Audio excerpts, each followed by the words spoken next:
The journey begins with a story of a boring life, filled with the day-to-day corporate 9-to-5 monotony. Looking for something more out of life and having an opportunity to start a new life in farming, we head to Stardew Valley. The first day on the farm, we are greeted with a tract filled with rocks, trees, and rubbish.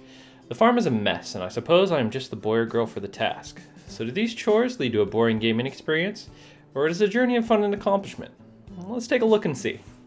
The game is certainly a balancing act of which chores to perform. Each day you wake at 0600 and crawl out of bed. You form a plan of what you will accomplish for the day. Do you need to water your plants, or is it raining today? Perhaps you got enough resources to place sprinklers, and so your energy can be spent elsewhere, as you have automated a portion of your farming process.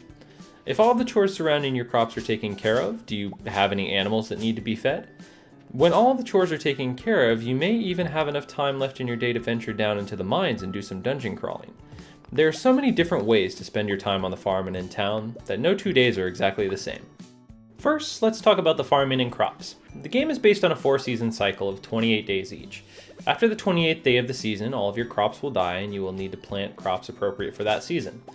There are a few different crops that you can grow on the farm each season, but there are only a couple of cash crops that in my opinion are worth investing in planting the seeds. I suppose though that it is really just that, an opinion. I lean more towards the side of having the most dollar per day output on my farm that I can. Perhaps you're the type of player that wants to have a lot of different crops planted to give away or enter into some of the quests that pop up. Really, it's completely up to you. It's your farm. Plant what you want. After you have your crops, you have the choice of if you want the fast cash and sell the product as is, or if you would like to develop it into an artisan good that is worth more, but does take some extra time. My major critique of the farming system would be that there need to be more crops and more viable choices with pros and cons for each.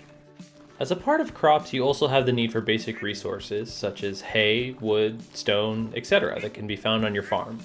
You can let these things grow on their own and harvest them as they come, or you can think of them as a crop as well. You could also dedicate your farm to timber if you wanted. Once again, it's up to you. There's also a system for the livestock and animals. You have a choice of a few different animals that can be added to your barn or coop. These animals produce products daily, and the quality of the products will vary based on a variety of factors that contribute to how much an animal likes you. As with crops, you can sell these items as is or develop them into artisan goods for the big bucks. There's a sense of attachment that can go along with the little buddies after naming them and petting them daily for the best eggs, milk, etc. Yeah, that's a thing. If you venture outside of the farm, there are activities in the surrounding area as well. One of the main activities that I found myself going to time and time again was the mines. This is going to be your main source of stone, coal, ore, and minerals.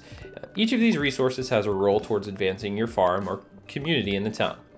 In order to acquire these resources, there will be some risk, however, and you will need to fight around 15 different enemy types with several different variants of these enemies with different health, damage, color, and so on.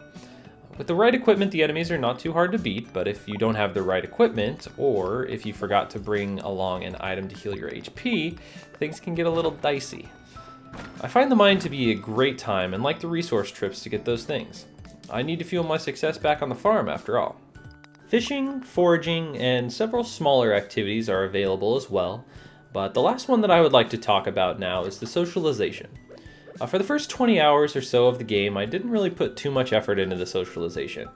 It seemed like a tacked on thing in which I really didn't have that much interest. That's until you realize that these characters really do have some personality to them. I started courting one of the single ladies in Pelican Town. The relationship starts off with you talking with the person and getting the overarching ideas of who the person is. Then as you get to know them more, you realize that they have a dad that holds them to a high standard that they are totally stressed about trying to attain. You have the timid moment of them wanting to tell you how much they like you, but they aren't confident enough in themselves to let you in at the moment.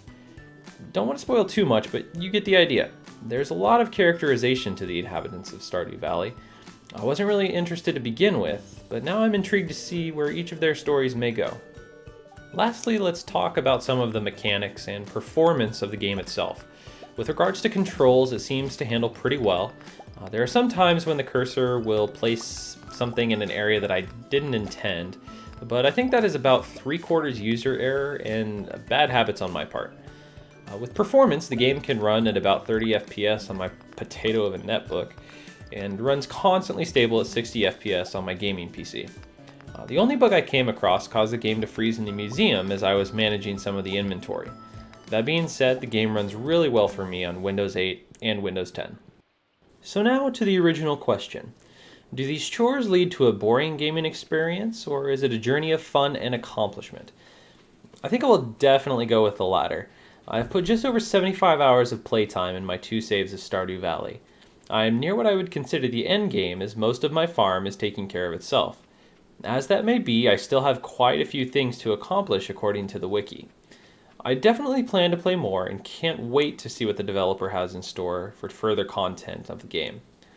They have plans to implement more crops, animals, characters, buildings, production machines, and even co-op multiplayer. I love this game. It is a great way to spend some downtime, and thanks for watching. I hope that you give this game a try.